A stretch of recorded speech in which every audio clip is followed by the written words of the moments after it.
Ƙalu inna lillahi wa inna ilaihi raji'un, kamar yadda kuke gani dai a yanzu haka fa.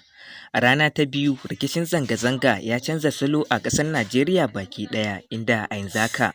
matasa suka fara ƙone-ƙonen dukiyar al'umma da kuma kayan gwamnati da suke ɗiba a matsayin cewa suna cin ganima, wanda a ta daga gefe a jihar Borno lamarin har ya kai da an fara kashe-kashen 'yan sanda da kuma wasu daga cikin 'yan zanga-zangar. Shi yasa a yanzu muke so da ku gyara zama ku biyo mu a wannan bidiyo domin ku ji kanin labaran da muke tafi da su akan yadda zanga-zangar ta zo da sabon salo. Amma kafin mu shiga cikin bidiyon gadan-gadan fa, muna ga mai roƙonku idan wannan ya kasance shigowarku ta farko, a daure a danna subscribe sannan a danna ƙararrawa, sannan kuma kada ku manta da taɓa alamar like akan wannan bidiyo, muna godiya. To kamar yadda kuke gani dai a yanzu haka fa, lamarin zanga-zanga a jihar Kaduna da Abuja har da Legas ya ɗau zafi fiye da sauran jihohin a Najeriya,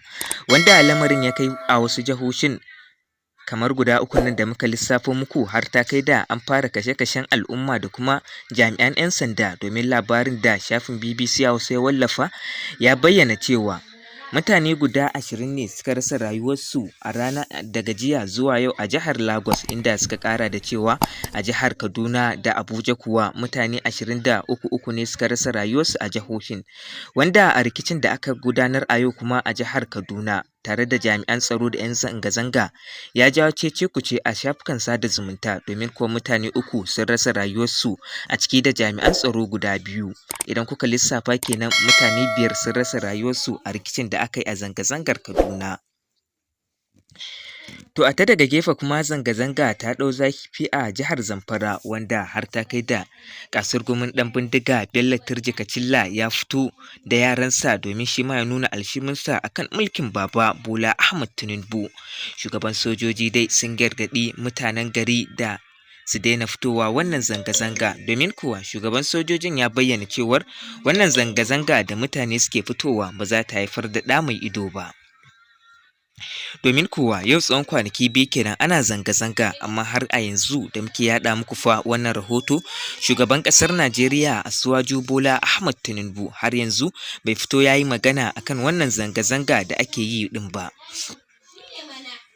Haka zalika a ta daga gefe kuma mun ga inda zanga-zanga take shirin komawa juyin mulki, domin kuwa 'yan ƙasar Najeriya sun fusata da mulkin Baba Bola Ahmed Tinubu, inda suke bayyana cewar su juyin mulki suke so, mulkin soja suke so a yi a ƙasar Najeriya.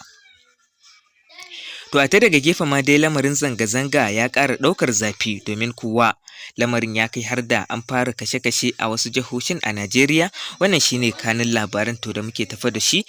Allah ya kawo mana sauƙi da mafita a wannan ƙasa tamu, ya sa kuma wannan shugaba namu Tinubu ya fito ya yi magana akan wannan hali da ake ciki, ko kuma na ce akan wannan hali da ƙasar ta Najeriya ke ciki. Masu kallo da masu sauraro a nan na kawo ƙarshen wannan bidiyo, ku daure ku danna subscribe. Muna godiya da ziyartar Zamani TV 24.